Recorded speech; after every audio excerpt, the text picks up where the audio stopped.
அனைவருக்கும் வணக்கம். நிறைய பேர் இழந்த வடை கேட்டிருந்தீங்க. இழந்த வடை செய்யாமையே இருந்தது நேரம் இல்லாமல். இப்போ இழந்த வடை செஞ்சு வச்சிருக்கிற அருமையான டேஸ்ட்டாக இருக்குதுங்க. ஆர்டர் போட்டு வாங்குங்க. இப்போ கூடுதலான தகவல்னு சொல்லிடுறேன்.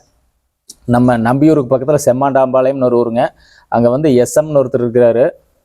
அவருக்கு வாய் கசப்பே அடங்கலை. கோயம்புத்தூரில் ஒரு ஆஸ்பத்திரிக்கு போய் பெரிய ஆஸ்பத்திரிக்கு போய்ங்க ஒரு 1.5 மாதம் மெடிசன் வாங்கி சாப்பிட்டும் சரியாகலை. அப்புறம் இன்னொரு பெரிய ஆஸ்பத்திரிக்கு போய் பெரிய ஆஸ்பத்திரிக்கு இல்லை, பெரிய ஆஸ்பத்திரிக்கு, ப்ரைவேட் ஆஸ்பத்திரிக்கு போய்ங்க மருந்து வாங்கி சாப்பிட்டு சரியாகலை.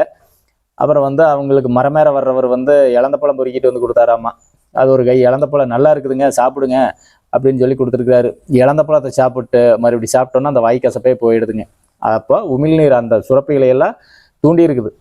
நின்று போய் கிடந்த சுரப்பிகளையெல்லாம் தூண்டி இருக்குது. அதனால தான் இழந்ததை மீட்டு கொடுக்கக்கூடியது இழந்தை அப்படின்னு சொல்கிறாங்க. நீங்கள் இழந்த வடை வாங்கி சாப்பிடுங்க. உமிழ்நீர் நல்லா சுரக்கு, ஜீரணம் நல்லா ஆகு, அருமையாக இருக்குங்க. இப்போ இழந்த வடை தயாரில் இருக்குது. வேணுங்கிறவங்க கீழே வர வாட்ஸ்அப் நம்பருக்கு தொடர்பு கொள்ளுங்கள். நன்றி, வணக்கம்.